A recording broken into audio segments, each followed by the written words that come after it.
Bonjour Rabbi Youssef, on continue. En Kabbalat Torah, on continue juste le principe que j'ai déjà dit plusieurs fois, mais c'est pas grave, il vaut mieux le réécouter. Alors après Matan Torah, dans Parashat Yitro, le texte il nous dit Vechol Am roim et akolot, ve'et alapidim, ve'et kol shofar, ve'et ha'ar hashen, vayar ha'am, vayanu, vayamdu merachok. Je traduis. Vechol Am, et tout le peuple, roim et akolot, il voit les voix. Il voit, il visualise les kolot. Kolot, c'est les voix. Ok? Ve'et alapidim, ce qui est déjà étonnant, quand ça veut dire voir des voix. On voit des images, on entend des voix. D'accord, Rabbi Youssef? Bon, vous savez ça. Et ils ont vu également à Talapidim. D'accord, donc regardez un peu l'évolution ici. Ils ont vu des voix, je m'excuse, ils ont vu des voix, ensuite ils ont vu des lapidim, c'est-à-dire des torches, Ve'et kol ha-shofar, et ils ont vu la voix du shofar, encore une fois, ils ont vu la voix du shofar, Ve'et ha'ar hashen, et le mont qui était en fumée, le mont Sinaï en fumée, Vayar ha'am, et le peuple a vu tout ça, Vayanu, ils ont commencé à avoir peur. Vayanu, Vayamdu mirachok, ils ont commencé à se faire comme les religieux, ils ont fait comme ça, j'imaginais, tous les juifs faisaient comme ça, ils ont eu peur. Vayamdu mirachok, ils sont tenus loin du mont Sinaï. Mais encore une fois ici, un peu, ils ne voulaient pas trop s'approcher. Ok? Alors, qu'est-ce que ça veut dire voir des voix, Yosef? Donc, vous savez, je vous en ai parlé une fois. Vous pouvez lire le cours? Alors je vais vous dire. Vecholam roim et akolot, Rashi dit, roim et akolot, ayotze mi gvura, vayanu, ok, roim et anishma, chez Yefshar lirod bemakom acher. Roim et anishma, ils ont vu ce qu'on doit entendre, chez Yefshar lirod bemakom acher, qu'on ne peut pas voir à un autre endroit. Ça veut dire, ils ont vu ce qui a été entendu. Ça veut dire, roim et anishma, qu'est-ce que ça veut dire, Yosef? On va essayer de comprendre ici le pshat, le touch. Le pshat, comment comprendre le sens littéral ici? Alors, je vais vous dire, c'est que dans l'être humain, il y a plusieurs sens. Les deux sens essentiels, qui sont ikarim, essentiels, c'est la vision et l'ouïe.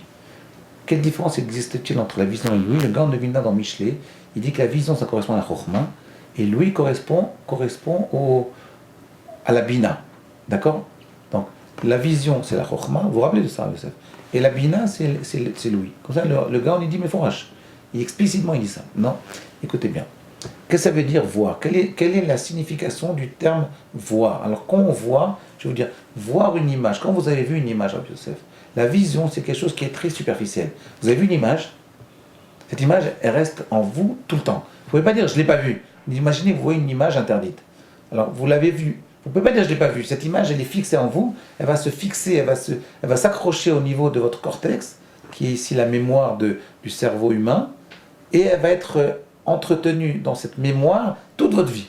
Et un jour, elle va ressortir 10 ans, 20 ans, 50 ans plus tard, par des raisons tout à fait...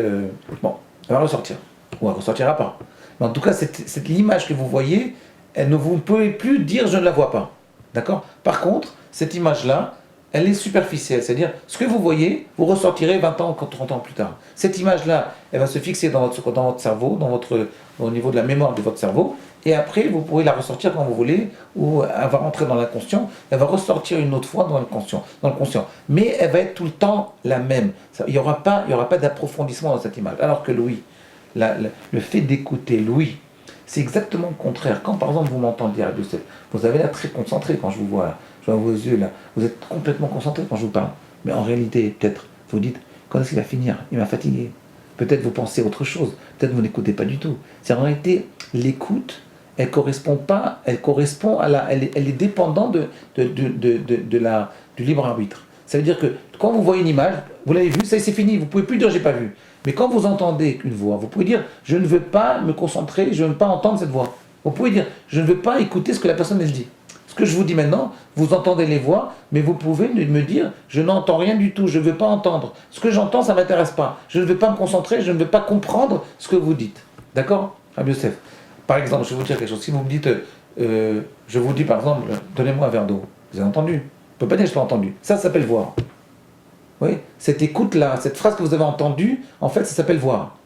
Parce que c'est quelque chose que vous avez reçu tel que c'est. Il n'y a pas d'approfondissement là-dedans. Écouter, il y a toujours une notion d'approfondissement. J'approfondis ce que j'entends. Ça veut dire, quand j'ai accepté, quand j'ai décidé d'une façon libre à écouter l'enseignement du Rav, ou l'enseignement qu'on m'a apporté de n'importe qui, quand j'ai décidé de l'accepter, à ce moment-là, cet enseignement, il peut pénétrer. Et quand il me pénètre, alors je peux l'approfondir sans fin. Il n'y a pas de limite à l'approfondissement de cet enseignement. Je peux après déduire des milliers de choses de cet enseignement. À partir d'une phrase de Rashi, on peut écrire des centaines de livres. Le Pneu Choix, il y a un commentaire qu'on appelle le Pneu Choix Nacharon, qui a écrit des livres et des livres de commentaires uniquement sur Rashi. Sur une phrase de Rashi, il peut écrire 2 pages de commentaires. Pourquoi? Parce que quand on entend une phrase, vous voyez, par exemple, lire un commentaire de Rashi, ça s'appelle écouter. Alors qu'on le voit, en réalité ça s'appelle écouter. Donc comprenez, donc en réalité, qu'est-ce qui s'est passé au mont Sinaï? Ils ont vu les voix. Parce qu'ils auraient pu dire, si Dieu s'est mis à parler, il a dit Anochi Hashem Elokecha, Lo Yelecha Elokim Achem Alpanai, et après il y a eu les 8 autres commandements qui ont été transmis par Moshe Rabbeinu, Rabbi Yosef. Ils auraient pu dire, les Juifs, non, on n'était pas concentrés, on avait faim. Et donc on ne pouvait pas se concentrer, on ne pouvait pas. Donc qu'est-ce qu'il a fait Akadosh Baruch Hu? Il a rendu ces paroles, il les a transformées en vision. Ça veut dire qu'en réalité, ils ont vu ces voix, et ils ne pouvaient pas dire « j'ai pas entendu ». C'est un Akadosh Baruch Hu, il a fait que ces voix, en réalité, elles se sont fixées en l'homme d'une façon indélébile, indépendamment de sa volonté, exactement comme la vision. Comme une image. Ils ont entendu des voix exactement comme ils voient une image, et donc ils ne pouvaient plus réfuter ces images-là. En fait, ce que ça veut dire, ils ont vu les voix, c'est-à-dire que Akadosh Baruch Hu, il a transmis la Torah d'une façon indélébile, il n'a pas laissé le peuple juif choisir. Il leur a mis la Torah à l'intérieur d'eux-mêmes, qu'ils le veuillent ou pas. Après qu'ils aient accepté, ils ont reçu la Torah. Alors écoutez bien, cet enseignement que je vous fais maintenant, il va à l'encontre de tout ce que je vous dis depuis 8 ans. Parce que je vous ai toujours dit que la Torah, il faut toujours l'accepter par sa propre. Il faut accepter, il faut se dire que c'est moi qui accepte la Torah. Il ne faut jamais que ce soit par coercition. Il ne faut jamais que ce soit obligatoire. On ne peut pas dire, je vous oblige, tu prends un jeune, tu fais étudier la Torah, tu vas, vas-y maintenant, étudie, je t'oblige, et après ça va venir. C'est pas comme ça qu'on s'y prend. Ce que je vous dis maintenant, c'est le contraire de tout ce qu'on a enseigné depuis 8 ans. Donc en fait, je suis en train de me contredire. Alors qu'est-ce que ça veut dire? Ah bien ça, vous êtes réveillé là. Alors dites-moi, est-ce que vous avez une idée là?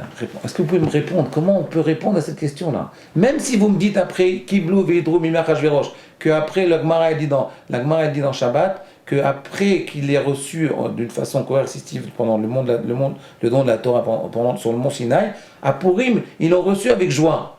Ils ont accepté de la recevoir. Ils ont décidé librement de recevoir la Torah. Mais d'accord, mais pourquoi au début il fallait le faire d'une façon obligatoire, d'une façon par coercition? Qu'est-ce que vous en pensez? Pourquoi au début il fallait que ce soit obligatoire? Parce qu'en réalité la Torah, au début il fallait qu'elle soit obligatoire. Mais c'est le contraire de ce qu'on dit, au contraire. Si vous allez, vous parlez dans les synagogues un peu partout dans Paris, et vous leur dites, vous savez, la Torah c'est obligatoire. Si vous ne la recevez pas, vous êtes mort. Personne ne va vous écouter, vont vous jeter en l'air. Vont vous baser. Vous voyez bien, donc ça contredit ce que je dis. Alors qu'est-ce que ça veut dire? À demain.